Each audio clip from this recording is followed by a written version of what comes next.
Annyeong guys, so for today's vlog nga ay sinamahan ko ang aking pinsan sa Iriga dahil bibili kami ng kanyang uniform and also something na pwede niyang magamit sa paaralan since hindi na kami bibili ng mga notebooks and bag dahil binilhan na siya ng kapatid niya or ni Ate Sheila. So, ayan, naglalakad kami papuntang Standard kung alam mo yon. Pero, dahil hindi ko na nga na-video is yung na-video ko na lang yung papunta kami ng LCC para lang mag-CR. Oo, magsi-CR kami niyan. O, nakita niyo ba? Yan. Pumunta ako ng CR para lang mag-picture and mag-video. Yan. Ang ganda din naman ng CR sa LCC Iriga, so okay lang. And also hindi ako nahiya na mag-video doon dahil walang gaanong tao or nagsi-CR din. Then ayan, nagpa-video ako sa aking pinsan habang naglalakad. Like sabi ko sa kanya, i-video mo rin ako.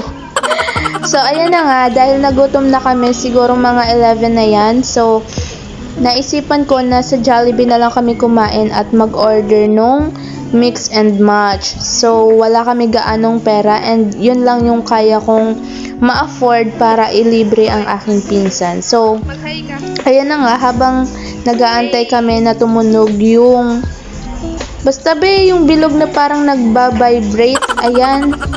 Yan, inaantay namin para kunin yung order dun sa baba. So, ayan, video, selfie, ang ganda ng ate nyo. Oh my God, i-flex ko talaga ang sarili ko. Yes, so ayan na nga. Sabi nung pinsan ko sa kanya, i-video kita Ate Elaine kapag pataas ka na dito at nakuha mo na yung kakainin natin. And yun nga yung ginawa niya. So, ayan, dala-dala ko yung pagkain, yung spaghetti and also the Coke float. So, ayan, umubo pa nga ang aking pinsan and also, nag-start na kaming kumain and super sarap talaga ng spaghetti sa Jollibee, guys. And baka naman guys, ilibre nyo ako mga ate ko. So, ayan, sarap na sarap akong kumain dyan and ninanamnam talaga yung bawat sarap. Char! Ano daw? So, basta ayan, kumakain si ate nyo, ano bang nakikita nyo? NANI? Omae wa mou shindeiru. May iba pa ba kayong nakikita na ginagawa ko na hindi ko nakikita sa pag-audio dito? Cheers, ayan, iinom na si ate nyo, hinahalo niya lang muna yung Coke float, and iinom yan malamang. Hulaan natin. O, diba? Uminom si ate nyo. So, ayan, habang umiinom, ang daldal pa kung ano-anong pinag-uusapan. So, medyo ang ganda niya talaga. Ang ganda ko talaga, mga ate nyo. Oh my God. So, ayan naman, ang aking pinsan, habang kumakain rin siya, is pina-video ko siya. Sabi ko, mag-video ka rin dahil i-vlog ko tong araw na to. So, ayun naman nga yung ginawa niya. So, after namin na makakain sa Jollibee is pumunta kami ng park para maglibang. So, naglakad lang kami, lakad-lakad, TikTok, pictures, and so on and so forth na ginawa. May TikTok ako. Lang. Mag-aragi kaya di sa akin. Aragan mo kayo di o yung like. Oo naman, pala to. Mukhang delikado na naman ako.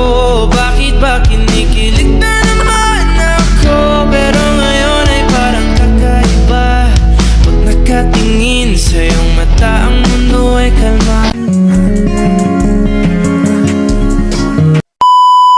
And after nga sa plaza ay pumasok na kami sa 202 General Merchandise para bumili ng alkansya and so on. So, tumitingin muna kami dyan sa may platuhan dahil super gaganda talaga ng mga plato, guys. Like, gusto kong bumili. Like, ang ganda niya talaga pero hindi afford ng aking money.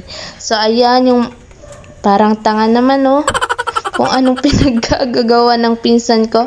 So, ayan. Bumili nga kami ng alkansya para naman kapag may mga barya-barya ako, is doon ko na lang ihuhulog. At least, hindi siya masasayang and may ipon talaga kapag may kailangan. So, after nga namin sa 202 General Merchandise, is umalis na kami, lumabas na kami papuntang terminal. So, doon, sinamahan ko yung pinsan ko and naglakad lang kami papunta doon para ihatid siya sa may jeep at ako naman ay sasakay na ng multicab pauwi ng Nabua. So, ayan lang guys. Hanggang dito na lang. Thank you for watching. Annyeong! Saranghaeyo! Mwah!